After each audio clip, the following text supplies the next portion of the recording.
Bannayuganda olwaleero Lwasa akake kaweddemu gwe mwayitanga omugagga w'omu Kampala Lwasa bwenjogerera olwaleero amaze okubanga bamuwabira omusango mu High Court. Musango guguno olwaleero tubadde mu kubasavinga Lwasa n'abantu abalala 7 babawabidde omusango mu High Court e Kampala. Era kino kyemulaba wano eno kyebayita summons court summons eno kyebayita ebbaluwa ya kooti yabakuntumye.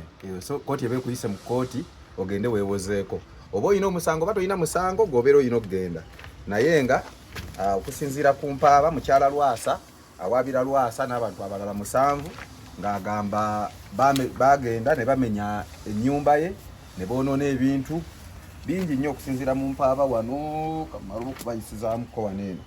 Okay, bawaabidde ku musango guno kuliko Lwasa Emmanuel, Walusimbi Majidu, Ndawula Alafati, Kaddo Alido, Buyondo Wire Wire Mayembe. Mbadde waawo akasabo ke n'enkalaba waaferera abantu yerimbalimba bw'alina amayembe okumuyita Wire Mayembe bamukazaako likaze bw'alina amayembe nze nga togasindikiranga mukulu. Omulala Serunjoji Yuda, Kyomuhendo Mebo ne Sendagire Shafiki. Nga kati nno mu kubasavinga bano abantu ababbi b'amataka Kyomuhendo Mebo akoze katemba atali musasulire. Ababbi b'amataka bano nabanyumiza abamanya story ne ya mukyala Lwasa.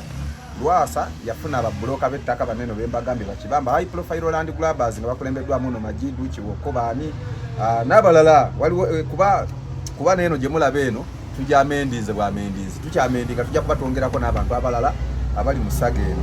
Naye kati bo kye baakola kati baddira Lwasa ne bamukozesa endagaano ng'alaga alina omuntu omulala gwaguziza tugeze Wire Mayembe. Kati Wire Mayembe n'atandika okuguza bano ba Mebo Kyomuhendo. Bwe tutuuse wa chairman awo chairman atugambye nti Mebo Kyomuhendo yamutwalirako n'endagaano ye ng'alaga aguzaawo. Bwe yamubuuza Mebo bino bimanyi chairman owa bayitawo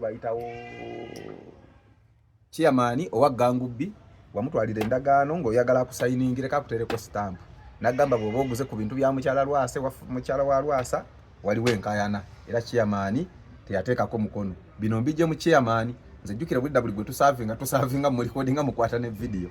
Era chairman ekyenjawulo okukyukamuko ne complainant oba plaintiff mukyala Lwasa ye abadde agamba nti chairman ne vice we be bamu abeetaba mu kutunda ebintu bye mu bumenyi bw'amateeka. Naye ate bwe tutuuse wa chairman response ye ebadde nnungi nnyo ng'alaga awagirira ddala omusango guno eno ne bwe tunaba amuyita mu kooti ajja kugenda naye ajulire akimanyi bulungi nti omukyalo ono Nakyeji Harriet ye mukyala wa Lwasa ow'empeta bamaze mu kitundu awo emyaka egisoba mu 3 era ajja kugenda ajulire kitegeeza nga yagamba nti Lwasa bwe yali atunda ebintu ebyo yabitunda mu bukyamu.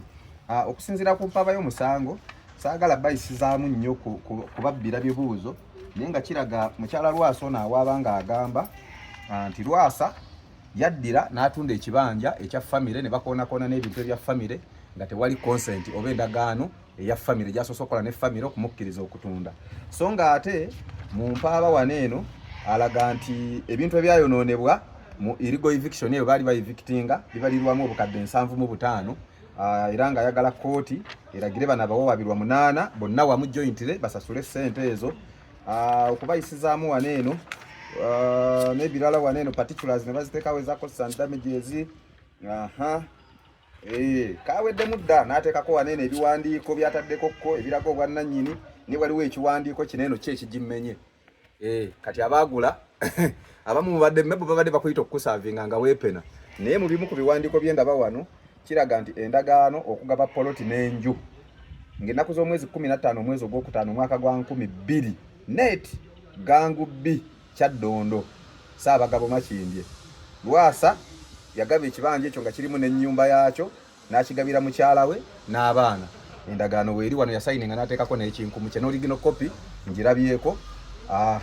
Kakati no mutegeke defense ya moro mbabbirako ku bibuuzo n'ebiwandiiko ebirala bingi nnyo. Endagaano endala ziizino mweziri saagala bayitiramu kumalayo obujulizi naye ekirungi anti ku summons zino baatakinzeeko n'obujulizi bwe bayina nga kiraga nti Lwasa ettaka eryo abaagula ekibanja kye ekya mukyala we ekisange ekibiri gangu B zone bagiyita gangu B zone mwakigula mu bukyamu era nga kigambibwa nti endagaano Lwasa gye yakola ng'akiguza omuntu omulala. Kano kakono Mebo kakwate kakulu kuba nkulidde ku simu lawyer bw'abadde akusavinga ebigambo by'omugambye ndaba nti obutamanya bulabika bwali bukusumbwa naye ate waggula omanyi nti ogula bya kiyaye. Obadde ogamba Mebo nti nze temulina kumpaabira muwaabire omuntu Lwasa gwe yaguza nze Lwasa si ye yanguza. Kitegeeza nti gwe mu defense yo ng'ogamba olw'okuba Lwasa yatunda ekibanja kino Lwasa gwe yaguza n'akuguza kati gwe tolina musango naye ng'ate gwaliwo kuba n'ennamba yo bwe tutuuseewo ne tusanga ku bapangisa babadde ku nnyumba ezimu eziri awo omupangisa ne tumuga atuwa ku nnamba ya landlord wo atuwadde yo Mebo era ne tugikebera ng'ennamba ereeta mannyago era gye tukubyeko naye tukuyisa olisivinga summons zino n'ogaana naye zifunire wano ku TikTok yange ne ku WhatsApp tukusavinga kooti yakkiriza kikkirizibwa mu mateeka omuntu omusavingira ku WhatsApp. Ekirungi ennamba eri ku WhatsApp kyemanyi kansa amaze okukuteekerako summons zo zino okubanga ozifunye. Naye nga bannayuganda amawulire agali walabye ku Lwasa mu mugambe tadduka talira ku nsiko summons zino bamusamoninze bamwetaaga mwayi kooti yeewozeeko ekigambibwa nti yatunda. Omusango guno summons zino zisayiningiddwa lyamende D. Omusango guno guwabiddwa kwa Court mu Kampala walinga bwe mbagambye etula wali ku Trade Tower. Ezisayiningiddwa ne HW Josephine Kabasinguzi Kyadondo ye registrar asayininze ku summons zino era zisayiningiddwa olwaleero ennaku z'omwezi 10 March omwaka 2023. So mukyala Mebo mpulidde olaga ng'olinganga agamba fojale biki.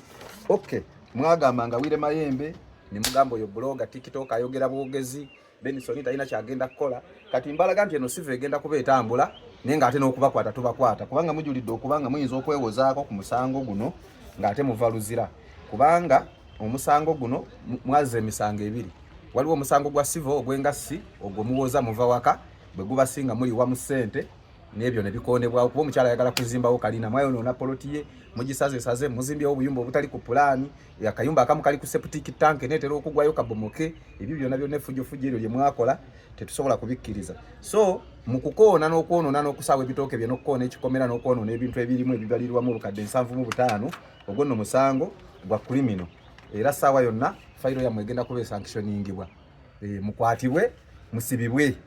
Musango gwa criminal bannayuganda criminal bwokola omusango gwa criminal gye gire giyita ku poliisi bakukwata ne bakuvunaana omulamuzi n'akusalira emyaka gy'olina okubeera mu kkomera n'obeerayo. Kati guno gwa civil guwozesebwa n'oliwa. So yenze Benson Pulo CEO Safi Records ba bloka b'eggangu kaweddemu.